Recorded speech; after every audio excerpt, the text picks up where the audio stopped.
Police का दमन नहीं सहेंगे। होश में आओ, होश में आओ, पुलिस प्रशासन होश में आओ, होश में आओ, होश में आओ। गेट पे कुर्सी क्यों लगा रखी है? हाँ? क्यों गेट पे कुर्सी क्यों लगा रखी है?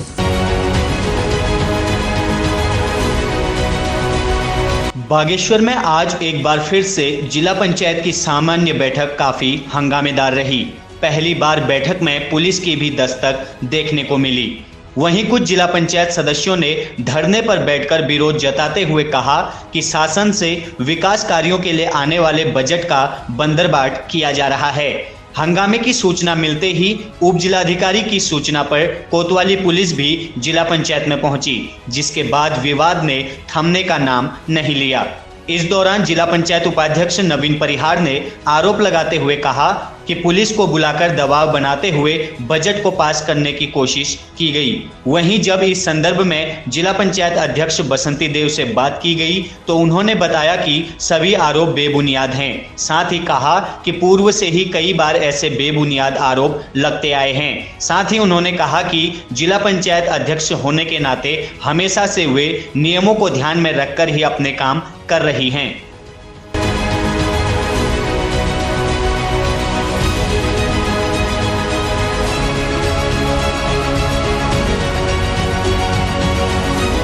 भाई साहब, बड़े दुख के साथ कहना पड़ रहा है, जो शासन से हमारे क्षेत्र के लिए बजट आता है, जो विकास कार्यों के लिए जो बजट आता है, उसकी बंदरबाट यहाँ पर पूर्ण रूप से करी गई है। हमारे क्षेत्रों को, हमारे माननीय सदस्यों के क्षेत्रों को माननीय अध्यक्षा जी कहती हैं कि मैंने खुद वहाँ पर अपने योजनाएं रखी हैं।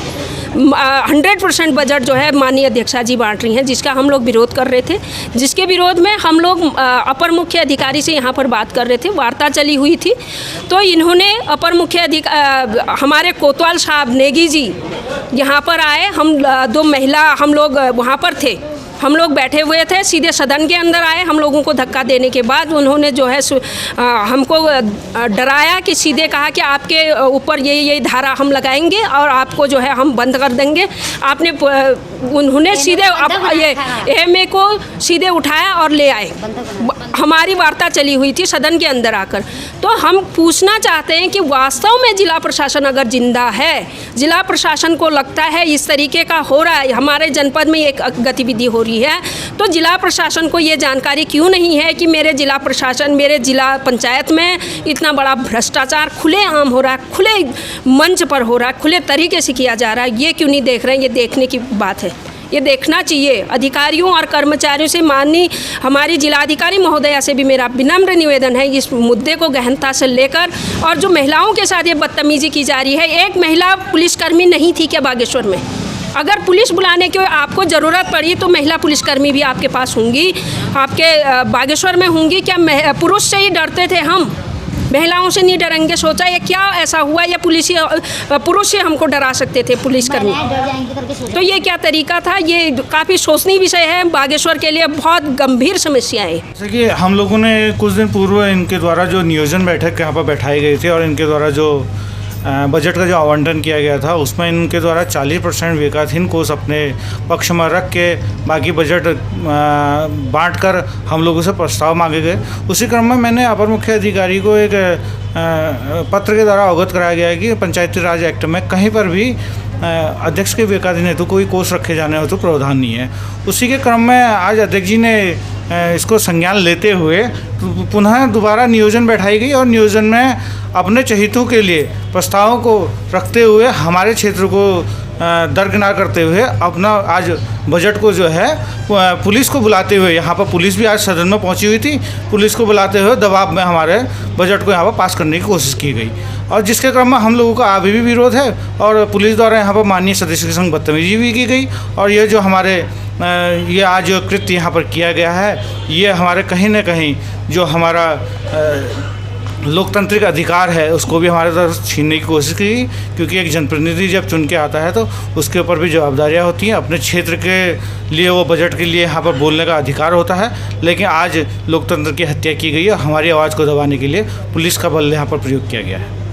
उसी क्रम में यहाँ पर भी हमारे जिला पंचायत में 3 भर्तियाँ जो है भर्ती घोटाले की ही तर्ज पे यहाँ पर भर्तियाँ की गई हैं। इसके लिए भी हमने पूर्व में आवाज़ उठाई और उसकी जांच के लिए भी हमने लिखा, लेकिन ये बार बार सत्ता के दबाव में हम लोगों की आवाज़ को दबाने का काम कर रहे हैं, जांचों को बाहर नहीं आने दे रहे हैं। मैंने कुछ दिन पूर्व भी मैंने जांच के लिए लिखा है, जिसमें सीडीओ महोदय द्वारा बताया गया था कि पिछले महीने 29 तारीख को जांच है, लेकिन अभी तक वो जांच नहीं हुई है। और मेरे द्वारा जो माननीय अध्यक्ष को लेटर दिया गया था कि जो विवेकाधीन कोष है उसका कहीं पर भी जिक्र नहीं है पंचायत राज एक्ट में, तो आज अध्यक्ष जी का मानना है कि हाँ ये नहीं हुआ है। लेकिन आज से जो 3 साल तक इन्होंने जो बजट विवेकाधीन कोष के नाम पर अपना रख के बांटा है, वो भी तो एक इनके द्वारा जो यहाँ पर गलती की गई है उसके लिए इन्होंने जनता से माफ़ी मांगनी चाहिए, ताकि जो इन्होंने आज तक जो बजट का घोटाला हुआ है उसको ये खुद मान रही हैं कि 3 साल तक जो विवेकाधीन बांटा है वो आज विवेकाधीन हटा दिया गया है। और समाचार पत्रों के माध्यम से मैं जो देख रहा था कि इनके द्वारा कहा गया 40% जो विवेकाधीन रखा गया उसको हटा के सामान्य बजट कर दिया गया है। लेकिन आज जब यहाँ पर हम लोग आए, हम लोगों ने जब देखा, जब ये लोग प्रस्ताव यहाँ पर ये अनुमानित धनराशि 9,18,70,000 की जो कार्य योजना इन्होंने यहाँ पर आज पास करने की ये कोशिश की गई है, इसमें हमारे क्षेत्र को कोई भी बजट नहीं दिया गया है। इन लोगों ने अपने मनमान से बंदर बांट करके पुनः जो पूर्व में चले आ रहे भ्रष्टाचार को पुनः इन्होंने जागृत किया है, जिसकी मैं घोर निंदा करता हूँ। और इसके लिए हम लोगों ने यहाँ पर आज माननीय सदस्य लोगों ने धरने में भी बैठे हैं, ताकि जो पूर्व में आ रही गलतियों को दोबारा ये लोग सुधार सकें। अगर ये इस तरीके से अगर नहीं सुधारते हैं तो हम लोग माननीय उच्च न्यायालय के जाने के शरण में जाने के लिए बाध्य होंगे।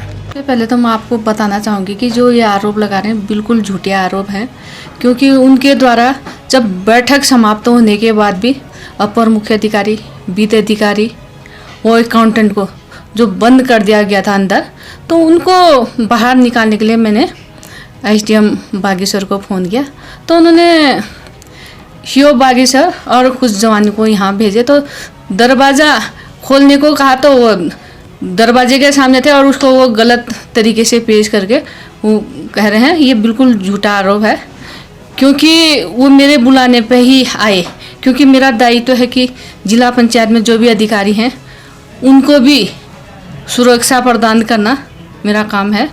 और आज की बैठक जिला पंचायत की सामान्य बैठक थी और नियोजन समिति 10/10/2022 का नियोजन समिति की बैठक थी। उसमें जनपद के पूरे जिला पंचायत क्षेत्रों से जो बजट के लिए प्रस्ताव उस दिन पास होने थे, तो उनको बार बार पंजीकृत डाक द्वारा, दूरभाष द्वारा, व्हाट्सएप द्वारा कार्य योजना मंगाई गई थी। तो उनके द्वारा कोई भी कार्य योजना क्षेत्र के विकास के लिए नहीं दी गई।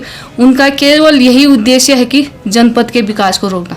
इससे पूर्व भी बैठक हुई थी, तो उन्होंने कहा कि नियम के विरोध काम हो रहे हैं, तो आप पंचायती राज एक्ट के हिसाब से काम करिए। तो हमने पंचायती राज एक्ट के नियम के अनुसार बैठक नियोजन समिति में, जिला पंचायत की नियोजन समिति में प्रस्ताव मंगा के पास हुआ। आज अनुमोदन था, तो अनुमोदन करने के जब बजट का अनुमोदन हो गया तो हम सभी माननीय सदस्यगण और हम जब बाहर आए तो अधिकारियों को, जिला पंचायत के अधिकारियों को बंद किया था, इसलिए मैंने बुलाए। तो उनके द्वारा ऐसे आरोप तो लगते रहे हैं। जब शुरू में जब मैं जिला पंचायत अध्यक्ष पद पे आई तो उनके द्वारा भी हमेशा तभी से गतिरोध पैदा करते आए हैं। उनका मानना है कि हम अध्यक्ष को केवल कुछ भी न कहकर केवल अपर मुख्य अधिकारी को कहते आए हैं, वह उन्हें परेशान करते आए हैं। तो मैंने कहा कि जब मैं जिला पंचायत की चेयरमैन हूँ, जब समस्या यहाँ पर बताए तो उनके द्वारा हमेशा इसी तरीके का व्यवहार करते रहे हैं जिला पंचायत के अधिकारियों के साथ। तो मैं यही कहना चाहूँगी कि जो भी उनके आरोप आज तक लगे वो बिल्कुल झूठे आरोप है। मामला जिला पंचायत में हुआ है, उसके बारे में कुछ बताइए। एक्चुअली लगभग 1:30 बजे सीएम महोदय ने एक मीटिंग रखी थी कोर्ट में, तो लगभग 2 बजे का टाइम रहा होगा।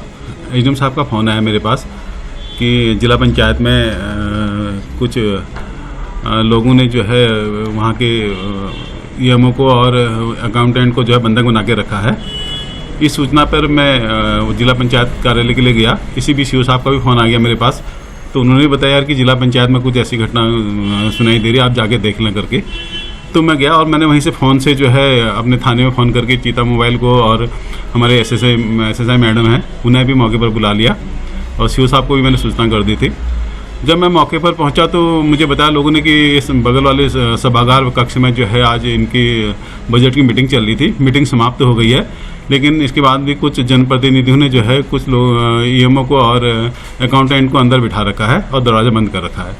तो मैंने दरवाज़ा खोलने का प्रयास किया तो दरवाजे में कुछ लोगों ने कुर्सियाँ लगा रखी थी। तो मैंने उनसे अनुरोध किया गया कि आप थोड़ी प्लीज़ दरवाज़ा खोलें और इस तरह से सूचना आ रखी है, मैं यहाँ पर आया हूँ।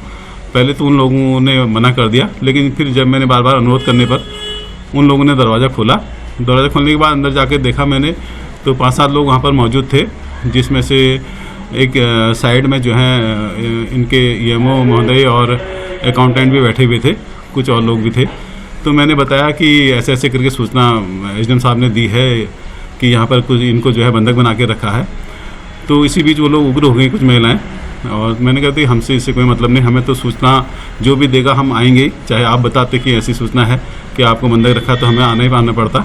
ऐसा कुछ नहीं, जो भी इशू है आप अधिकारियों से रखें या संबंधित के सामने रखें, लेकिन इस तरह से दरवाज़ा बंद करके आप अंदर मत रखें इनको। और इसी बीच जब दरवाज़ा खुला तो वो लोग बाहर आ गए। तो ऐसा तो कुछ भी नहीं हुआ, क्योंकि मैं भी एक जिम्मेदार उस पद पर हूँ, तो किसी महिला के साथ ऐसी कोई अभद्र भाषा या धक्का मुक्की तो ऐसा सवाल ही नहीं होता है। ये तो हमारे कोई ऐसा करना तो कोई न ही पुलिस से संबंधित कोई मामला था वो। तो अधिकारियों के आदेश पर मैं मौके पर गया था और उसके बाद जो लोग बाहर आ गए तो मामला ख़त्म हो गया और उनकी ऐसी कोई भी चीज़ सामने नहीं आई कि पुलिस ने कोई दुर्व्यवहार किया हो या ऐसा कुछ किया हो।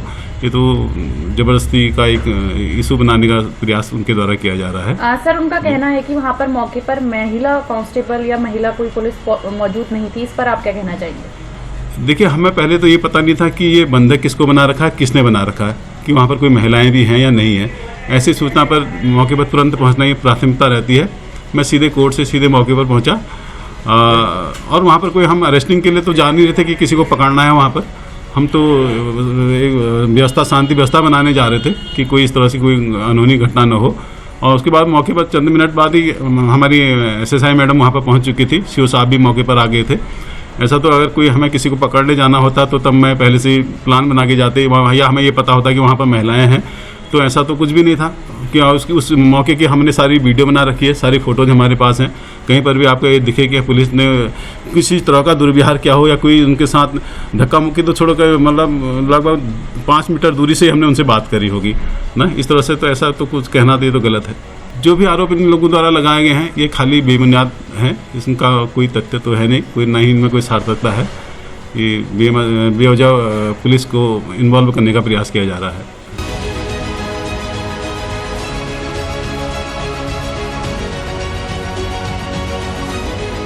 सीसीएन न्यूज के लिए बागेश्वर से प्रमोद जोशी की रिपोर्ट।